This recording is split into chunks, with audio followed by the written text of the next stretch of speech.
umugore yafashe umwanzuro wo kuba yatana umugabo we n'abana.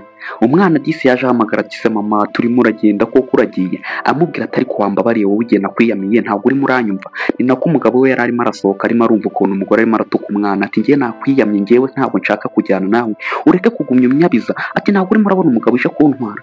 Umugabo yatangiye kumubwira ati se ko urimo uratonganya umwana, ubona nansigiye umwana mutoya, uri kubona biri bugende gute sheri, ati wakisubiyeho ko bino bintu atari byo. Ndatangira kumubwira ati we ati gasopo njyewe wigumya kumbwira ibintu byinshi, abana bawe bose ubiteho se wababyaye. Umugabo nyine biramushobera nawe, umugore akajya amubwira ati ubundi uzi n'ibindi, ati ikintu nari nibagiye kuguhereza ni iki ngiki. Umugabo nawe atangira kumubwira ati wabangutse sheri tukigendera, abo ngabo bakareka kudutesha umwanya. Umugore yahindukira aramubwira ati rata sheri, ati reka nze rata twigendere. Umugore nyine yongera arahindukira aramubwira ati wabyumvishe abantu bafite amafaranga ukuntu bavuga, umugabo agiye kuntuza muri paradizo wowe uraza unyasamaho, afata impeta yawe wowe rwose, ubundi iki ngiki nicyo kintu wampaye kibi mu buzima bwanjye. Umwana yaje amukurikira ati mama ati wibikora, aramubwira ati ariko wowe ubundi wenda kubwiza iki ko nubona utarimo uranyumva, wamvuye impande wowe ukareka kuza unkweshe bururu muranjyana. Umugabo atangira kumubwira ati sheri ariko nyamara ibintu urimo urakora ntago ari byo pe, ati reba umwana ugiye kunsigira ukuntu angana aracyari kubere, ugiye kumunsigira uragira ngo bigende gute. Umugore ahita amubwira ati se uragira ngo ngusigire ibere uzajya umwonsa. Umugabo yari ari aho ngaho arimo araseka ibintu n'umugore arimo aramubwira ati ngiye nababwiye ati ngiye ndagiye ariko ntimurimo muranyumva, ngiye gutura muri paradizo ntabwo murimo muranyumva. Uwo mugore yahise yigendera, umwana aza amukurikira ati mama ati bino bintu wibikora ni ukuri, ariko na papa we atangira kugakurura. Umugore atangira kubwira umwana ati ariko ngewe sinzi ikintu ngiye murya we na papa wawe, mwamvuye impande mukareka kunkurikirana ubundi ngewe murambaza iki. Kana karahagarara gatangira kumubwira ati mama ati nyamara wabitekerezaho ukagaruka. Umugore aravuga ati mana yanjye iki ni ikigeragezo mpuye nacyo uyu munsi. Umwana akajya amubwira ati papa wabwiye mama ko kakagaruka kareka kugenda, wamubwiye ko kuba we ko yakumva. Kumva umugore yari yariye insenda nta muntu n'umwe arimo arumva. Umugabo nawe atangira gushyira hake ati sheri ati ni ukuri basi ihangane rwose, ati basi wibinkorera bikorera abana. Umugore akajya amusubiramo ngo ati basi bikorera abana,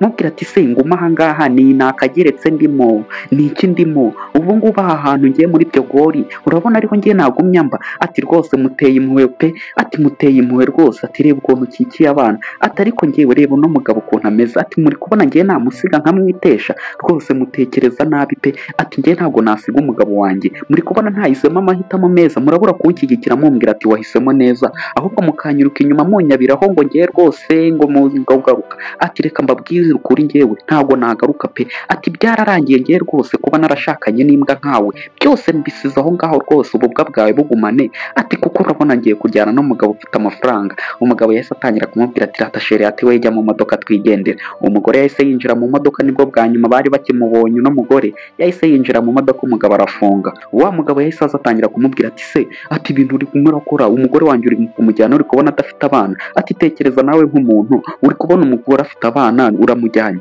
Ahita amubwira ati ariko wowe niba utazi kwita ku mugore wawe uragira ngo mukwigishirize ukuntu mwitaho, ati ndekura ahubwo, ati jya umenya ko ureshya ntukajye ujabata abantu bose ubonye. Disi ka kana kaze aho ngaho gahagarara aho ngaho kakajya kavuga ati mama nyamara rwose wagaruka ukareka gukora ibyo bintu ntabwo ari byiza. Umugabo nawe akajya amubwira ati sheri ati wareka gukora ibyo bintu. Umugore akababwira ati bayi mwebwe ntabwo muzi ukuntu biryoha kugenda gutya. Umugabo yasigaye aho ngaho akikiye umwana, akana kakajya kiruka ati mama ati wareka kubikora ibyo bintu koko. Papa we akamubwira ati mwihorere agende nta kibazo, ati mwihorere ndabizi tuzabaho. Umwana atangira kumubwira ati papa ati wowe wenda ushobora kuba kwiyakira byoroshye ariko ngiye birakomeye pe, ati sinzi ukuntu nabaho ndafite mama ntamubona rwose. Papa we yarapfukamye aramubwira ati mwana we ati nzagerageza nkora ibishoboka byose nkwiteho ariko basi wenda kuko urabona nanjye si ngewe mama wawe niwe biteye. Kana gatangira kumubwira ati papa ati birakomeye pe, ati kubaho mama ntamubona ati birakomeye. Papa we aramubwira ati ndabyumva koko, ati nanjye ntabwo binyoroheye ubona n'ukuntu agiye ariko nyine tuzagerageza byose tuzabirwana byose tuzabicamo rwose adahari rwose tuzabicamo ndabizi neza bizakunda. Disi papa wenyine atangira kwikomeza abwira umwana nkwibutsa kuba wankora subscribe ku Nkuru Trend, niba utarakora subscribe waba wayikora, ongera ucekinge neza niba warakoze subscribe ku Nkuru Trend, nusanga utarayikoze ube wayikora, ujye muri comment umbwire uko ino video urimo urayibona, nigushimisha ukore kuri like. Disi wa mupapa yasigaranye n'abana biwe avuga ati nyine nzagerageza kuba nabitaho. Baratwereka wa mugore nyine yarageze hamwe wa mugabo yaramuzanye arimo aramubwira ati sheri ataha hose urimo urahabona aha ni ibwami niho tugiye kujya tuba. Uwo mugore byamucanze nyine nawe atarimo ariyumvisha ukuntu aje ahantu hameze gutya mu Burayi avuye muri ubwo byore aho yari atuye, arimo aravuga ati yesu we, ati hano hantu rwose ni heza sheri, ati mbega we, ati se ubu nzajya aryama hehe noneho we, ati umugore byamutunguye nyine arimo aribaza ahantu akareba rwose akabona ni ibwami. Ati mana yanjye, ati unyibagije icyaro rwose, urakinyibagije. Umugabo akamubwira ati ibyo ntabirenze, ati se uri kubona ari iki gitangaje kirimo ahangaha, ati witegereza hano hantu hose, ati ahubwo se ko mbona wagiye kure mu bitekerezo. Umugabo atangira kuza amusamagura amubwira ati oya ndetse ariko nanjye ntabwo ndamera neza, ntabwo ndarifreshinga mu mutwe. Umugabo akamubwira ati se ufite ikihe kibazo ko mbona uhise uhinduka? Ati ndabona uhise uhinduka pe. Umugore akamubwira ati nta kibazo mfite, nuko mfite ibibazo byinshi mu mutwe. Umugabo aramubwira ati hariya ariko harimo amazi, wagenda ukaba urimo uroga niba nta kibazo, ukaba urimo uridumbaguza rwose ukaba wibagiza ayo mastress yawe, ati hariya harimo pisine rwose ukaba widumbaguza. Umugore yaramubwiye ati ngende noge nta kibazo, ati genda rwose woge we nta kibazo, ati ahubwo hano harimo n'imyenda rwose waba uri kogana mu gihe urimo uroga, ati we ntugire ikibazo rwose ahangaha uze wisange rwose nta kibazo. Umugore byamutunguye cyane arimo aravuga ati suriye basa ahubwo ko ari wowe. Umugabo akamubwira ati iyo ni imyenda rwose, genda we woge hariya hari pisine widumbaguza uko ubishaka, we ndaje ndagusangamo nta kibazo urimo uridumbaguza. Umugore arimo aravuga ati kabisa suriye ubundi ko bino ari byo byiza rwose nanjye nashakaga. Arimo aravuga ati bwami, ati ubwami ni ahangaha. Umugore byamutangaje cyane nyine byiyishimye cyane, arimo aravuga ati bwami ni ahantu ashakaga. Ati se ubu ngubu koko bwa mugabo nawe rwose narasetse, ati ubu yashakaga ko rwose nguma hariya nduza ahantu nka hano rwose nkahitesha. Uwo mugore yahise avuga ati reka nze ngewe ngende. Baratwereka wa mugabo yari ari aho ngaho nyine ari kuri telefoni, arimo aravugana n'abantu kuri telefoni kubyo ku kazi arimo aravuga. Umugore atangira kumubwira ati sheri, ati ndimo ndoga rwose ngwino twoge. Umugabo nyine yari yibereye kuri telefoni, yibereye mu byo ku kazi. Umugore nawe rwose yashishikaye arimo aramubwira ati se waje tukoga. Umugabo atangira kumubwira ati sheri, ati ndaje buretse mbanze nsoze bino byo ku kazi ndahita nza nanjye twoge rwose ndahita nza. Umugore akajya avuga ati rwose wegira vuba. Umugore atangira kumubwira ati sheri, ati se waje koko ukaza. Umugabo yarahindukiye aramwitegereza nyine kuko yari ari kuri telefoni. Umugore akamubwira ati sheri, ati rwose gira rwose uze twiyogire rwose muri ano mazi, ati rwose ndumva ntayoga njyenyine. Umugabo yahise ava kuri telefoni aramubwira ati ariko ubundi wowe ntabwo ndi kumva ibyo ndimo ndakubwira, ndi kuri telefoni ninsoza ndaje, ati urumva ukuntu urimo urankangamira, ati ntabwo urimo uranyumva ubundi. Umugabo nyine atangira kumubwira nabi. Umugore atangira kuvuga ati se wabaye iki sheri, ko numva wahindutse rwose wabaye iki, wamvugishije neza koko nk'ukuntu waje kundeba uvuga. Umugabo yahise ava kuri telefoni aramubwira ati we bundi ngenda kubwiza ngo nguki, ati wakoze cyangwa ukabyihorera, ni ngewe uje koga wakoza amazi cyangwa ukabireka ubundi ngewe ndi pisine ndi iki nintaza urabiki ubundi wareka kumbangamira kuba ntari mu kazi. Uwo mugabo yahise yisubira kuri telefoni ati ndimo ndakumva. Umugore nyine ahita avuga ati ahaha tumuntu basi utananyubaha. Umugabo akajya amubwira ati we rwose jya umenya ahantu uvuga naho utagomba kuvuga, wowe urabwanuka cyane rwose ukakurengera, jya ureka kuvuga amagambo menshi. Uwo mugabo yahise yigendera. Umugore rwose ahita avuga ati aha, ati ndabona bitazoroha rwose. Akajya avuga ati mama na yanjye, ati se nuko nguko burya ateye, ati nuko nguko ahita nkankamira. Umugore nyine atangira kubona ubwo yari ari kuvuga byoroshye rwose, abona ni ibintu bikaze. Avuga ati haha, ati nta kundi nyine nabigenza gute se ko nyine ntamuvuguruza. Uwo mugore yasigaye aho ngaho nyine arimo ariyogera. Kumbe baratwereka disi wa mugabo yari yazanye ka kana k'uruhinja kwa muganga, barimo baramubwira ati kana kawe kararwaye cyane. Umugore bakavuga ati se nyine nukubera iki ati kano kana nukubera iki karwaye. Muganga nyine akamubwira ati uwo mwana rero ikibazo afite arimo arabura amashereka, nyine ntabwo umwana wamutangiza gutya ku mata nyine asanzwe, kandi nyine ari umwana nyine ungana gutya, ati ntabwo wafata umwana w'uruhinja nk'uwo nguwo ngo uhite umushyira ku mata, aba akeneye amashereka. Umugabo atangira kumubwira ati se nyine mugati ko mama we yantaye nabigenza gute, nyine mama we yaragiye yarantaye. Umugabo nyine atangira kubwira muganga ati nta kundi ngiye nabigenza, ati mwana nyine nzagerageza muhereza amata, ati nta kundi ngiye nabigenza rwose, nyine ibintu byose byarahindutse, umugore wanjye yarantaye, rero urumva nta kundi kuntu umwana namugira ngo abe yabona amashereka. Muganga rero yaramubwiye ati rero niba nyine ugiye kujya umushyira ku mata, ati rero uramugurira imiti, hari imiti rero urimo uza kumugurira kuko uwo mwana rwose waba urimo uramwica, ukajya umufatanya n'ayo mata ukaba wamuhereza, kuko uwo mwana ntabwo byakunda ko yagumya kunywa amata gusa, cyari mutoya cyane rwose, ntabwo aragera ku gihe cyo kuba yanywa amata, igihe cy'amata ntabwo kiragera. Mugabo nyine akajya abyumva nyine ibintu barimo baramubwira, amubwira ati rero urishyura n'amafaranga, baramubwira ati ayo mafaranga ari aho ngaho niyo uri bwishyure. Mugabo nyine atangira kuvuga ati ahaha ko nta n'amafaranga nifitiye se ndabigenza gutera. Umugabo nyine yaravuze ati reka ndebe, baramuhereza ati ati amafaranga yose se niyo ndi bwishyure.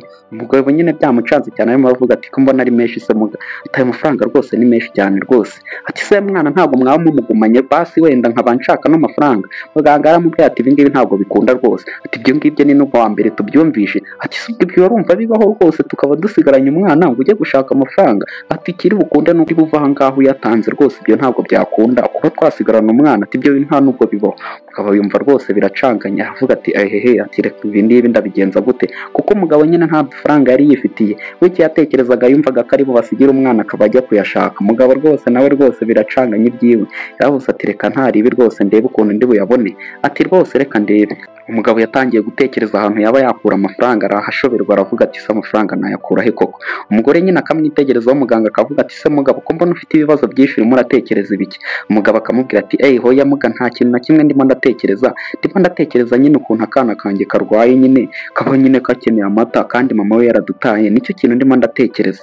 Ati nta kindi kintu ndimo ndatekereza. Umugabo nyine kuko yifitiye ibibazo by'amafaranga barimo baramubwira nyine ibintu by'amafaranga. Muganga aramubwira ati rwose uwo mwana ugira umwiteho, akeneye kwitabwaho rwose, ntabwo umwana wamufata gutyo ngo bizakunde. Umugabo akamubwira ati rwose nanjye ndagerageza pe, ati rero gira vuba uze wishyure. Umugabo akavuga ati haha, ati ndishyura yo nkuye hera.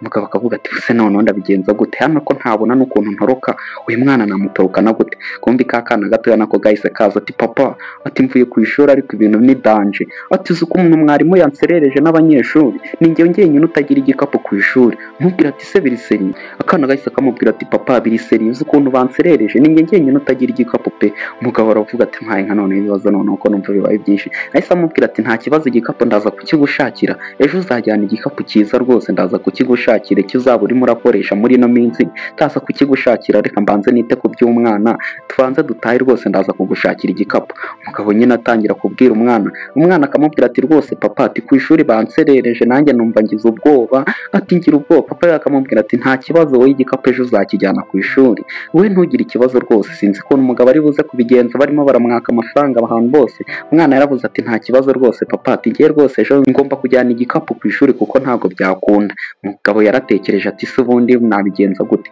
Kumbe yaritegereje aravuga ati se ubu ngubu nabigenza gute. Arebye yitegereza ya mpeta wa mugore yamusigiye, aravuga ati se ubundi no mpeta sinayigurisha sinakuramwo amafaranga.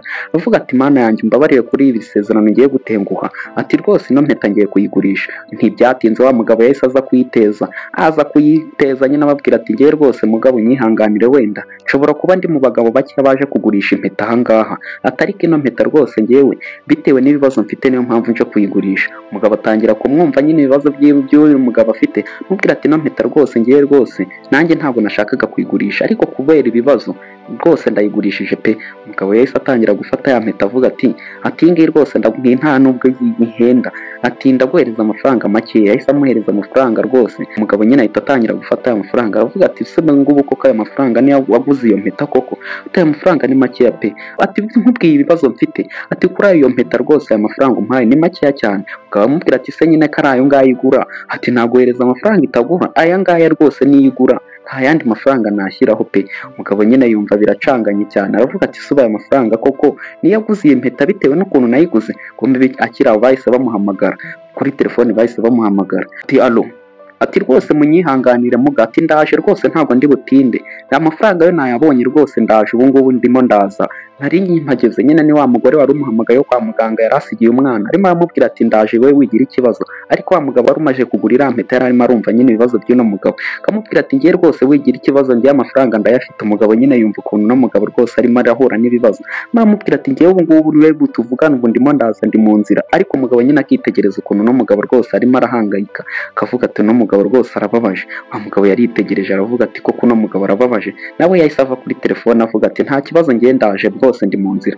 Umugabo yaramwitegereje aravuga ati mugabo, ati se ubundi ufite ikihe kibazo? Ngira kumubwira ati rwose wowe, ati ngiye no mpeta basi wenda siyo nakaguze, ati ariko rwose ngiye ndumva ubabaje nakagufashije. Yahise amubwira ati akira rwose aya ngaya nayo yajyane, ati ngiye rwose nayo yajyane. Kumbe yahise amubwira ati hoya ngiye nta kintu bibazo ngiye rwose mfite, ati urakoze cyane ngiye nta kibazo mfite. Umugabo yaramubwiye ati ndimo ndabyumva, ati buriya abagabo twese twutinya gufashwa n'abandi bagabo, ariko buriya wenda umugabo ubona ko nyine ufite ikibazo akagufasha rwose aba ari intwari we rwose yafata ayo ngayo. Wenda nubwo nanjye nta kintu mfite, ariko wenda rwose ndavuga ati wenda nawe wenda uri hasi yanjye, wenda ujye wagira uko wigenza.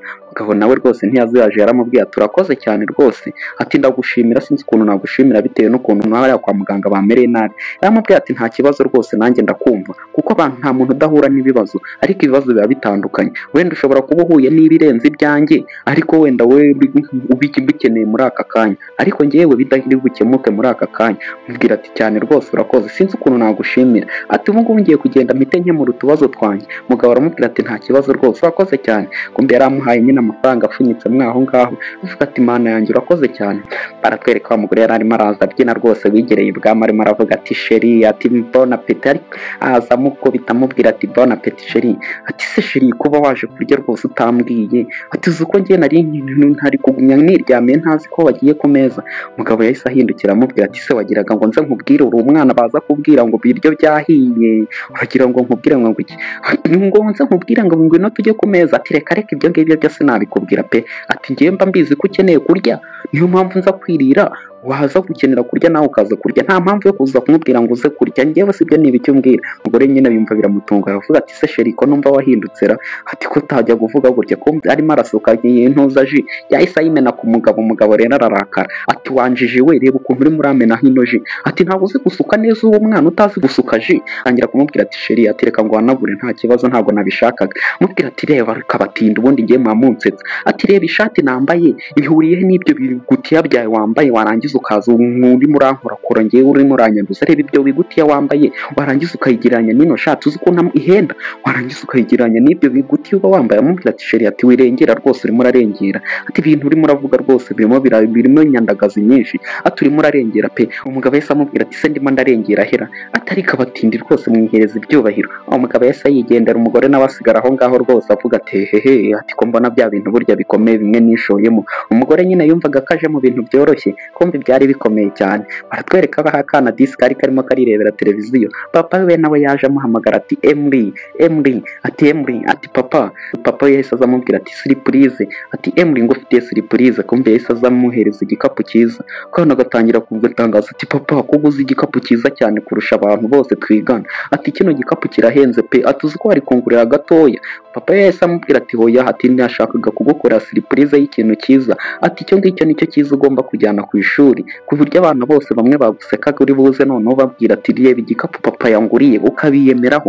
Ati icyo gikapu si cyiza, hari undi rwo ugifite mu ishuri, ati niyo mpamvu ugomba kukijyana ukajya ubabwira ati papa niwe wakinguriye, ukabiyemeraho bose bakavuga ati papa wawe ni uwa mbere. Disi akana kahise bigatungura akavuga ati papa, ati kabisa cyane rwose unkoreye ibintu byiza, ati ku ishuri bose bari barimo baranseka ngo nta gikapu ngira, none ninjye uhise ugira igikapu cyiza mu kigo hose. Ahubwo papa yaramubwira ati cyane rwose nanjye niyo mpamvu nkiguze, ati cyampenze niyo mpamvu nanjye nkiguze kugira ngo basi wishime. Papa we nyine atangira kumubwira ati wowe ugenda wowe ukurikirana amasomo neza uyatsinde, wowe ubayereke ko nyine uri umwana wa papa sha.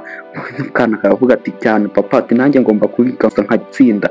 Papa yaramubwira ati cyane rwose ugomba kwiga ugatsinda. Disi n'umuryango nyine wari ubabaje, ariko nyine papa we yageragezaga kuba yakita ku bana biwe nubwo mama we yari yarabataye. Baratwereka mama we aho yari ari, Disi nawe twabibonye nawe ari mu mihangayiko ya danje, yari ari aho ngaho nyine arimo araza yitegereza hasi akavuga ati se ninde urimo aha ngaho wageze aha ngaha, sinzi impamvu arimo arareba, kumbe aho yahise abona ikanzu nyine ndavuga ati sino kanzu ni iyandira. Mukore nyine kuko atarayizi akajya yitegereza ino kanzu ni iyande, mukore ahita afata iyo kanzu yari iri aho ngaho arimo aritegereza ati ino kanzu ni iyande. Kumbe yarebye imbere abona uwo yita ngo ni umugabo we nyine ari twahanye inkoyoyo. Baravuga bihita bimutungura cyane avuga ati mana yanjye, ati ye baza nyine yegera, ambe bari bibereye mu byabo. Umugore nawe arimo araza yasama byamutunguye cyane, muravuga ati Paul we, ati Paul bose bahita bavuga ati reba we, reba ukuntu atwiciye modo pe, ati Paul bino bintu gute wabikora, ati ntabwo nari nzi ko bino bintu wabikora, ati sunzanye ejo bundi umbwira ko bino bintu rwose utazabijyamo. Umugore nawe wari uri aho ngaho nawe akamubwira ati se urimo uravuga ibikira, ati ko tutarimo turakumva urimo uravuga ngo iki. Umugore nyine biramurenga cyane aravuga ati mana yanjye, bahita batangira kumureba rwose. Umugore biramutungura cyane arimo aravuga ati Paul bino bintu ntabwo wabinkora, atumvanye mu rugo rw'ahantu nari nibereyeho neza uje kunyicisha imihangayiko, kubera iki wankorera bino bintu koko. Ati Paul bino bintu wibikora pe, ntabwo nakizera ko ari wowe, ureba ahantu wamvanye. Amubwira ati sawa nakuvanye ntabwo uhibuka ntiwasubirayo, ati ukuntu urimo uraza umbwira unkankamira, aho nakuvanye ntiwasubirayo ntuhaze, uri umwana utahibuka. Umugore atangira kuvuga ati uri inkozi y'ibibi wa mugabo we, ati reba ibintu wankoreye, ati shitani. Aza yegera bahita bamubwira ati we tuza wowe ibyo ngibyo urimo ni ibiki, ati urimo urigira ibiki ubundi, ati wowe ko hari intuza twigeze dusezerana se ku buryo wavuga ngo ngewe hari ikintu napanze nawe ko tutigeze dukora ubukwe. Umugore biramurenga cyane avuga ati se ni ukubera iki nkoze bino bintu. Umugabo aramubwira ati biki ngukoze wa mugore we, ati nta kintu ngukoze kuko ntitwigeze dusezerana, hari inkwano iwanyu negeze mbaha se ku buryo wenda wavuga ngo hari ikintu dupanga. Ati reba rwose urimo urambanira rwose ukuntu yigize. Bagahita batangira kumurisha umugore akavuga ati se ni ukubera iki Paul wakora bino bintu koko, ati bino bintu kubera icyo ubinkoze koko, ati ntabwo nakwizera ko ari wowe ubinkoze pe. Barimo baramureba bagaseka akavuga ati rwose we wararindagiye. Umugore bakavuga ati rwose bino bintu ntabwo nabyizera Paul, ati bino bintu kubera icyo ubikoze. Umugabo aramubwira ati ngewe rwose ndumva urimo uravuga amagambo menshi, ati ahubwo ngewe uri uzi ikintu nibuzi n'ibindi, ndumva uri ngewe rwose usigaye untererwa n'umutwe, ati cyiza ni uko ugasubira iwawe rwose ukajya kubana n'umugabo wawe urimo rwose ngo wishimira. Umugore biramurenga cyane atangira no kurira. Umugabo aramubwira ati rwose usubireyo, ati ujye kubana n'uwo mugabo rwose nagukuyeho rwose wishimiraga, niwe rwose munumva muberanye rwose ariwe mujya kubana. Umugore we dise ngo nyine yarazanye undi. Umugore atangira kumubwira ati hoya, ati rwose ibyo bintu urimo uravuga ntago ari byo pe, ati kuko naje ahangaha uribuka ukuntu naje rwose mbatukagura, none ubu ngubu bino bintu wabinkora koko, ati wibinkora pe, bino bintu ntago ari byo wibinkora. Umugabo aramubwira ati ariko ngiye rwose wanteye agahinda kenshi, wagira ngo ndi Imana yawe usenga, ati ngiye ntabwo ndi Imana, nanjye ndi umuntu, ati nanjye nsenga Imana, ati rero ahubwo ikintu cyiza, ati ngiye rwose ngiye kuba ngiye kandi nze gusanga wagiye pe. Umugore rwose biramurenga cyane atangira kuvuga ati ibi ni ibiki koko. Umugabo nawe aramusomera aramubwira ati ngiye rwose ninsanga utarava ahangaha, ati turakoresha n'abapolisi barazamo da,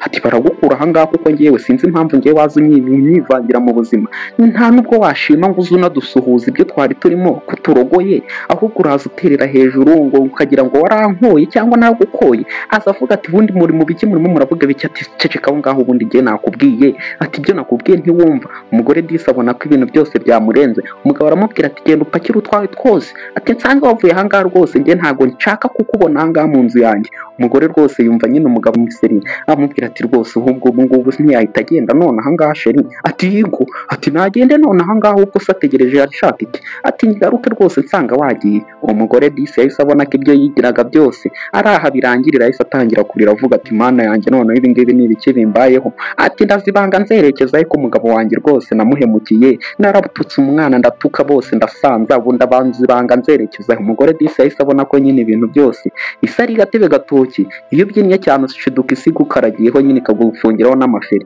Disi akana kari karaho karimo karahamagara ati papa banguka tugende ndakererwa. Aza amwibwira ati Emily, ati rwose akira mbara rwose utaza gukererwa, atugere ku ishuri rwose utaza gukerera. Atangira kwita ku mwana wiwe kuko yari asigaranye n'umwana we yari agomba kujya amwitaho. Arimo aramubwira ati papa, ati rwose mu munsi nanjye rwose ndumva mfite amatsiko yo kugera ku ishuri ukuntu bari buze noneho kuvuga. Bambwira ati dore igikapu cyiza. Papa akamubwira ati cyane rwose. Baratwereka wa mugore yari ari aho ngaho nawe arimo araza agenda arimo ararira. Kana kahise kamubwira ati mama we nawe aza ati Miri. Mama we atangira kurira. Umugabo aravuga ati ahaha, ati reka nze noneho ndebe ikintu ari buze ambwira. Atangira kumubwira ati bimeze bite ugiye ku ishuri, ati yego mama, ati ngiye ku ishuri. Umugabo atangira kumubaza ati se urimo urashaka iki ahangaha koko, ati urimo urashaka iki ko wagiye rwose uvuga ko utazagaruka hano mu batindi, wambabariye koko ukareka kunteza satani, urimo urashaka iki? Umugore nawe atangira kubura ikintu avuga rwose, aratangira kurira ahubwo. Umugabo akamureba nawe rwose akabura ikintu yabwira umugore. Umugore atangira rwose sheri, ati nasanze narayobye. Umugabo agaseka ati ariko rwose ahari sinzi imiti wanyweye, ati se ubu ngubu nibwo wibutse ko wayobye, wagiye kuva ahangaha utabitekerejeho kuri mu buyobe. Umugore disi nawe rwose atangira kwicuza impamvu yagiye. Umugabo akamubwira ati ngiye rwose sinumva ukuntu nkawe rwose waza uvuga ngo nsanga warayobye. Umugore akamubwira ati ni ukuri rwose nanjye nabitekerejeho nsanga ni ukuri sinabahemukira pe, bitewe n'ukuntu nyine uriya mugabo nasanze udashobotse, ntabwo nyine azi gufata abantu neza, ntabwo nyine twashobokana, niyo mpamvu nanjye ngarutse, mbega ndi umugore wawe mfite umwana muto ngomba kwitaho. Aramubwira ati ngewe rwose ibi ngibyo ntabwo ngewe bikindeba, nta mpamvu yo kugumya nyine uza kuntera stress ahangaha, nize kubaho nanjye ngenyine n'abana banjye nkamenya kubitaho. Ati rero sinzi impamvu uje kumbera umutwaro, ati wambabariye koko wa mubyeyi ukampa amahoro, ko nanjye rwose wambwiye ati nguhereze amahoro ugiye kugenda, hari ubwo nigeze ngufata rwose, ati kuki nanjye ushaka kumbera umutwaro wagiye koko ukambabarira koko ukandeka koko ko nanjye nta kintu kibi nshaka ko rwose nanjye kikubaho. Ati rero niyo mpamvu nanjye nshaka ko rwose ugenda rwose ukava ahangaha rwose, ubuse ni iki kizima rwose unzaniye ku buryo wavuga ngo nkubabarire. Umugore atangira kumubwira ati sheri, ati rwose ntabwo wabyumva ukuntu uriya mugabo ari ishitani, nawe rwose ntiwakwifuza kubana nawe, ati ni ishitani uriya mugabo pe, ati ukuntu yankaraguje agati, ati ntiwabyumva, ati niyo mpamvu nanjye nifuje kuba nagaruka ahangaha. Ariko umugore nyine nta bwenge yageraga, yatangiye kumuratira ngo ukuntu uriya mugabo nyine ngo ari umugome, aribyo bitumye agaruka. Umugabo nyine akabyumva ibintu byose umugore arimo aravuga, ati yanamusanganye n'undi mugore arimo aranca inyuma. Umugabo akamwumva nyine ukuntu uno mugore nta bwenge afite, akagumya amubwira ati nabuze ikintu nkora, ati ariko sheri numbabarira basi njyewe, ati sinzongera kuba natekereza kuba nagenda. Umugabo aramubwira ati yego we, ati ndumva rwose ibi uzi kuvuga neza ibyakubayeho, ati ariko njyewe nta kindi kintu nanjye numva cyaduhuza, kuko njyewe wambwiye ko utazagaruka ahangaha mu batindi, rero washaka ahandi hantu ujya mu bakire, niba mu bakire hamwe hanze ukajya ahandi mu bakire, kuko wanyeretse ko utashobora kwita ku bana banjye, nanjye utanyitaho, rero sinzi impamvu nanjye urimo uragenda ushaka kuba wenyine wambangamira, rero icyiza ni uko wagenda. Umugore atangira kumubwira ati sheri, ati njye rwose numbabarira, ati abana nzabitaho, abana rwose ni utuntu toto nzabitaho, nawe nkwitaho, ati ahubwo mbabarira. Atangira gupfukama, umugabo akamubwira ati haguruka rwose, ati haguruka njyewe witangira kuntera imbabazi, nta mbabazi zanjye nguhereje, ati mbabarira. Umugore nawe akamubwira ati mbabarira nanjye sheri, ati mbabarira rwose njyewe nzabikora ibindi byose. Umugabo aramubwira ati ariko njyewe sinzi impamvu njyewe rwose urimo urashaka kumbera umutwaro, ati wagiye koko, ko wagiye wareka kumugumya imbangamira koko, ati ahangaha rwose wo ntabwo biri bukunde kuza kuhaba, ati kereka wenda niba ufite izindi mbaraga uri buze gukoresha, ariko ahangaha bwo ntabwo uri buze kuhinjira pe. Umugore yarebye umugabo we rwose abona ko ari seriye. Umugabo yahise amubwira ati rwose ubu ngubu ibyo ngibyo byo byibagirwe rwose, ntabwo ngiye byakunda. Nkwibutsa kuba wankorera subscribe ku Nkuru Trend, niba utarakora subscribe ku Nkuru Trend waba wayikora, nkorera kuri like, ujye muri comment umbwire ukuntu ino video uyibonye.